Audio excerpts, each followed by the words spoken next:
Madhya Pradesh police मुख्यालय ने हाल ही में एक रिपोर्ट जारी की जिसमें कहा गया कि प्रदेश में अपराध की दर लगातार घट रही है। विशेष रूप से ग्वालियर संभाग में अपराधों की समीक्षा करने आई स्पेशल डीजी प्रज्ञा ऋचा श्रीवास्तव ने बताया कि पुलिस द्वारा विभिन्न स्तरों पर प्रयास किए जा रहे हैं। उन्होंने कहा कि साइबर अपराधों को एक चुनौती के रूप में लिया गया और पुलिस टीम इनसे निपटने के लिए पूरी तरह तैयार है।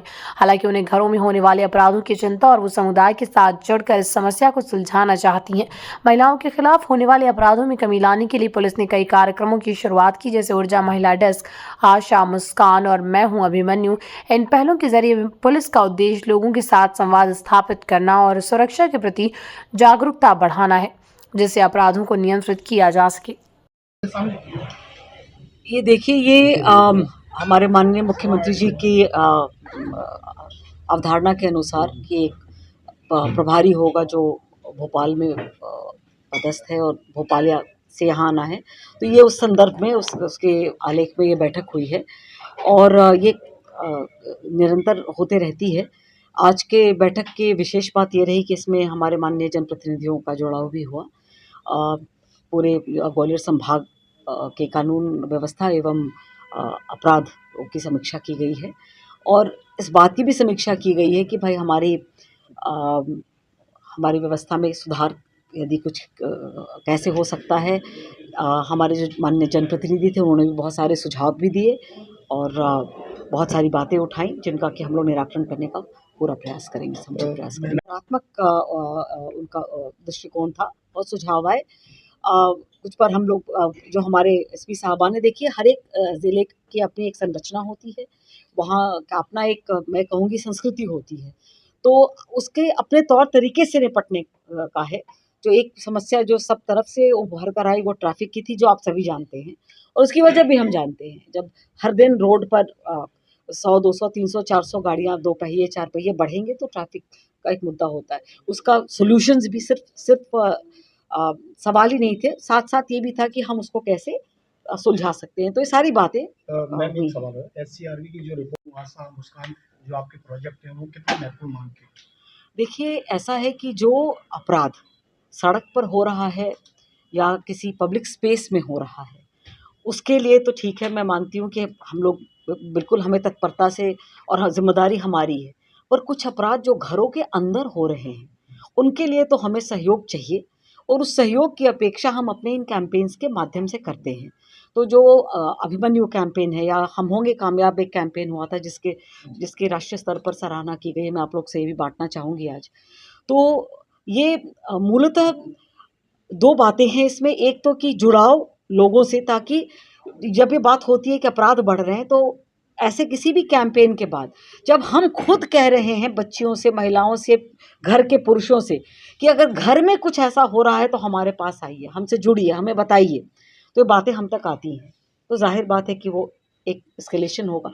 दूसरा, जो विभिन्न विभाग हैं हमारे शासन के, जो हर एक कई सारे ऐसे कम से कम 8 विभाग हैं जो कहीं से जुड़े हुए हैं महिलाओं या बच्चों के उत्थान के लिए या उनके सशक्तिकरण के लिए, तो उनके कन्वर्जेंस का भी प्रयास होता है हमारे कैंपेन में कि सारे विभाग एक प्लेटफॉर्म पर आएँ, तो यदि कोई पीड़िता है या पीड़ित परिवार है तो उसे सारा सहयोग, जो अपेक्षित सहयोग है शासन से, वो एक स्थान पर ही मिल जाए।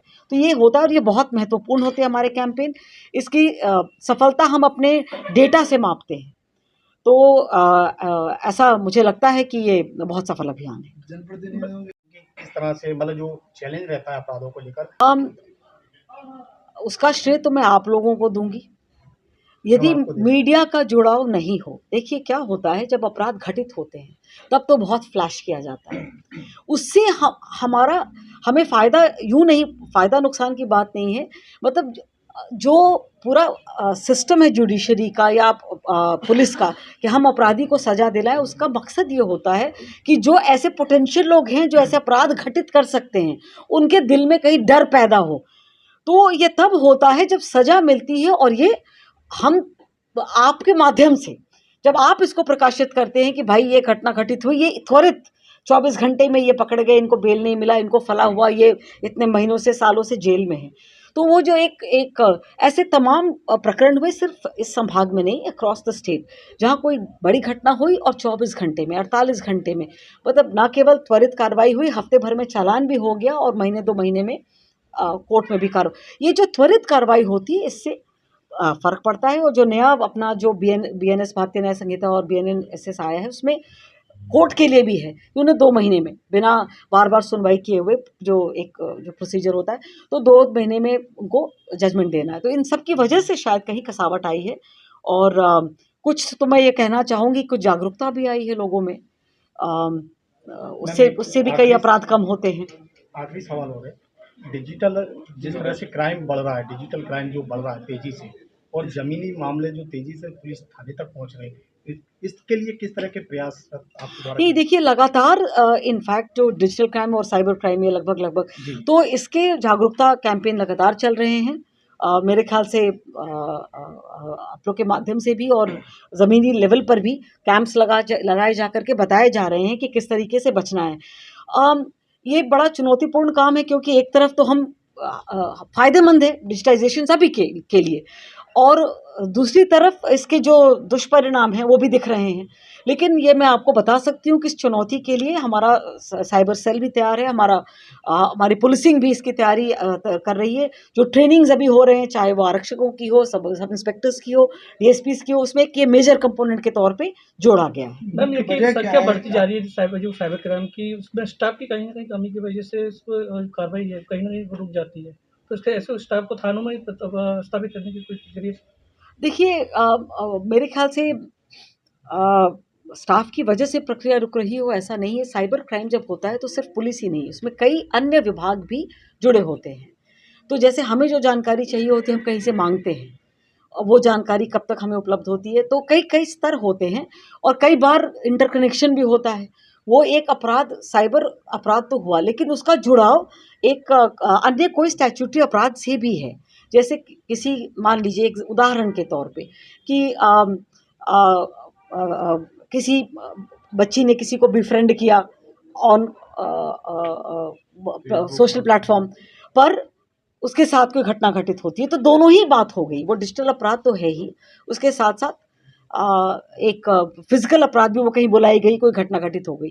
तो ऐसा नहीं है कि कोई डिले है। मेरे ख्याल से तो इनफैक्ट साइबर के रिजल्ट्स काफ़ी अच्छे हैं जो मैंने आज देखा संभाग में। यहाँ पे दर्ज होना भी और कई बार जो आते हैं शिकायत वो खुद ही बताते हैं कि साहब अपराध मत दर्ज करो, बस हमें निजात दिला दो।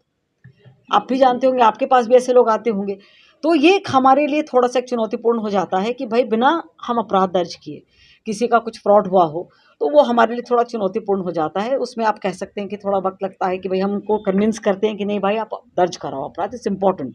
ये व्यावहारिक और महत्वपूर्ण है हमारे लिए कि आपके तो इस तरह की बातें पर ओवरऑल मेरे ख्याल से काफ़ी संतोषप्रद है और काफ़ी सारी स्कीम्स हैं और ट्रेनिंग्स हैं जो लगातार होंगी जिससे कि हम ग्वालियर संभाग को प्रदेश का सबसे सर्वोत्तम संभाग बना पाएंगे। Thank you.